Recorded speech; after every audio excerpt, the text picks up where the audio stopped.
Welcome again to The Man Who Woke Up the Buddha. This is Season 4, Episode 9, and it's called Socially Responsible Investing. Previously, prior to our brief digression into Sid Buddha's cosmology, we were with Sid and Marcus at the general store, where Sid was having a fairly intense conversation with his homeless friend, Becca. We rejoin them there now.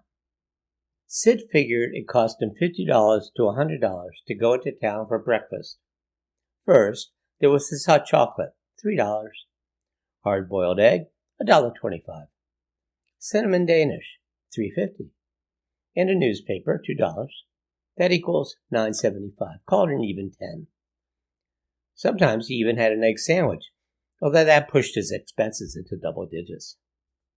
To pay, he'd hand Shorty, the 6-foot-plus store owner, a $50 or $100 bill, and then, his pockets stuffed with the change, Sid would begin his treacherous walk past people who considered him their personal cash machine.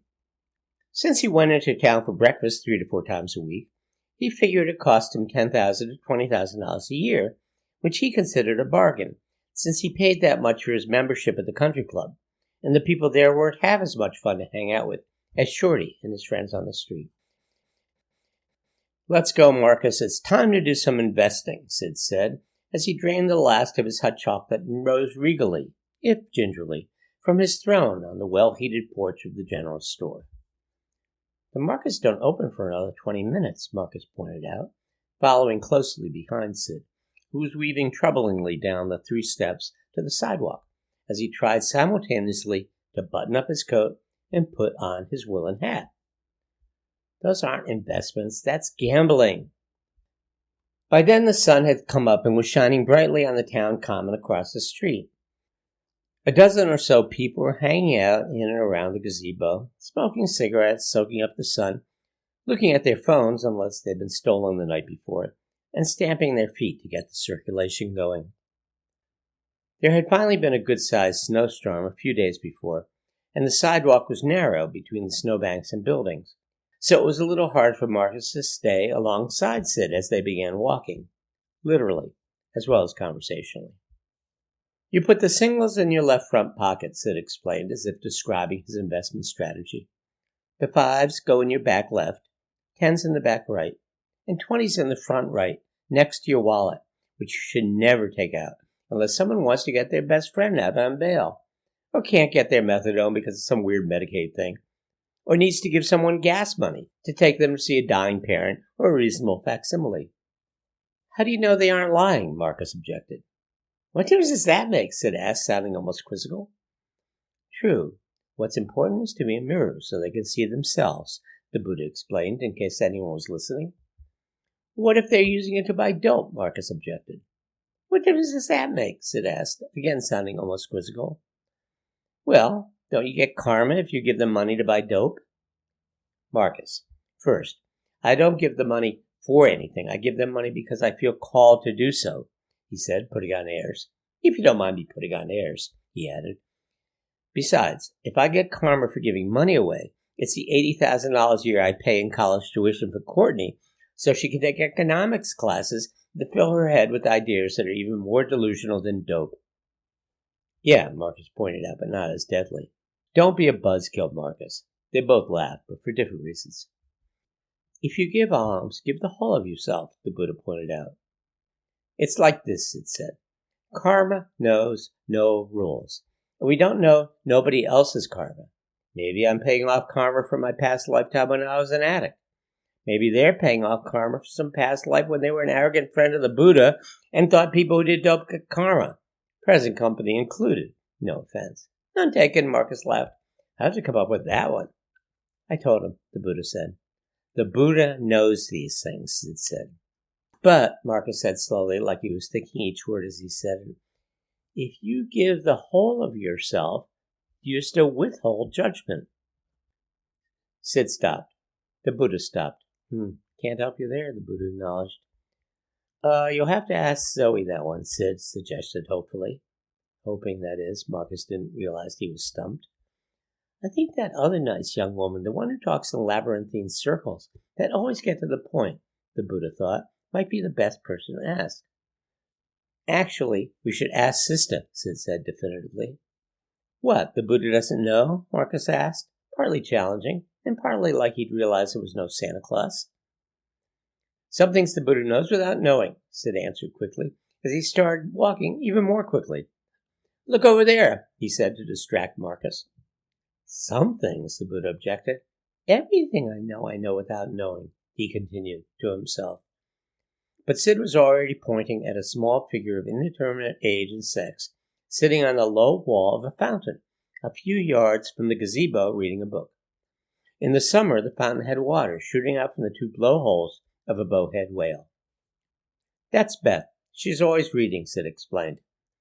Beth was a home health aide or something for a while and then broke her leg, got addicted to painkillers, fell off the bus. That's how she broke her leg? No, that's why she couldn't work. She says there's some screw-up with disability. That makes sense, Marcus said. Beth looked up and gave a small wave. Sid waved back and they started walking again. Except the disability had been screwed up for over a year, Sid continued. But she's been clean for a few months and wants to take a course to get certified as a med tech. Just needs $100. I said I'd give it to her if I could take the class with her. Figured it'd help me level the playing field between me and my MRI tech when I see her in a few weeks. So what happened? Marcus asked. Last time I asked, she told me she decided to be a waitress instead. Is she? I don't know, Sid shrugged. None of my business. What's she reading? Last time I asked, she looked at the cover like she didn't know. It was something about Amundsen and the Northwest Passage. Said she liked the parts about the dogs. Ah, the dogs, a voice sighed in the polar wilderness. Ah, Amundsen, the Buddha thought. Such a pleasure. Did you just hear something? Sid asked. What? Marcus asked back. The secret is not the discovery. It's finding your way back home. The voice sighed again, as if it were breathing the words. You know, Marcus, Sid said, there's one thing people who are homeless understand. What? Marcus said, struggling to keep up. That the real discovery is finding your way back home. My work here is done, the voice sighed one last time. Yes, and well done. I hope they heard you, my friend Roald. That's what Amundsen understood, Sid pointed out. Huh? Marcus asked. How long can she stay out there, anyway? About as long as it took Amundsen to navigate the Northwest Passage, Sid laughed, adding, She stays until there's some money in the Tupperware container she puts next to her. What's her cardboard sign say? Oh, just thank you, but it's in this beautiful script that gets the do-gooders every time. I didn't know the Buddha was sarcastic.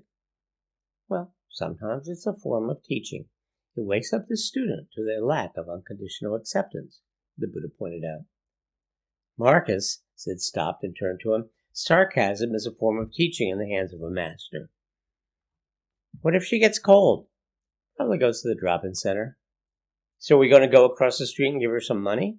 Yeah, we'll see how she's doing on the way back. Whoa, Sid said suddenly, as a ragged band of little kids skidded by, almost pushing them into the snowbank. They were so bundled up you could barely see their faces and their arms stuck out like the Michelin Man. Sid gave a few of them low fives as they passed, and brushed off the apology of the grown-up at the end of the line. Stop at the general store and tell Shorty that Sid said to give them all hot chocolate. You look like you might need something stronger. The grown-up laughed and said they might take him up on that. I would have slipped them all a few bucks, Sid said, oblivious to whether Marcus could hear him or not, but no way they could hold on to them with those mittens. Then Marcus gestured to a stocky guy wearing an army surplus jacket that was several sizes too small, leaning against an oak tree.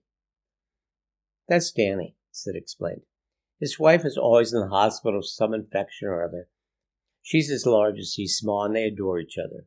He stay with her all day, every day, but now she's at the medical center up north, and he always needs $10 for gas, so a friend will take him up. And he likes to bring her favorite chocolate candy bar. But then he has to get a ride back so he can stay at the shelter. Most of my friends are on some merry-go-round like that. Like the Wheel of Karma? Marcus asked, half seriously. Until they grab the brass ring, Sid answered, trying to be enigmatic. They still have to get off the horse, the Buddha pointed out, but Sid didn't hear him. And the two guys on the back side of the gazebo? Marcus asked. That's Bruce and Jimmy. Jimmy's a dealer. I can't tell you the number of times Bruce has told me he's finally started doing Suboxone again. Last time, he just needed $18 for his copay. It's always an exact number like that, just till his Medicaid approval comes in. One day I gave him the $18, and when I walked up the street 10 minutes later, I saw him with Jimmy, so I knew he was using it to buy. "What the F, Bruce?" I yelled at him. "I didn't know the Buddha swore," Marcus said. "I'm teaching him," Sid explained. He's still kind of hung up on the right speech, right action thing. "I was swearing before we were born," the Buddha objected. Bruce looked up at them and quickly turned away. Jimmy just kind of acknowledged them with a turn of his head before shoving Bruce's bills in his pocket. Marcus had begun to feel he was watching one of those movies where the hero is seeing the action as if through a scrim, Field of Dreams or Harvey or something. When the scrim dissolved, he found himself patting Sid on the back and saying, "Hey, if this is investing, buddy, it seems like you've invested in a lot of dope." "Marcus, all investing comes with risk. You should see what stocks those mutual funds you own are invested in." "That's why I do socially responsible investing," Marcus objected. Sid stopped and looked at his friend. "So do I, Marcus. So do I."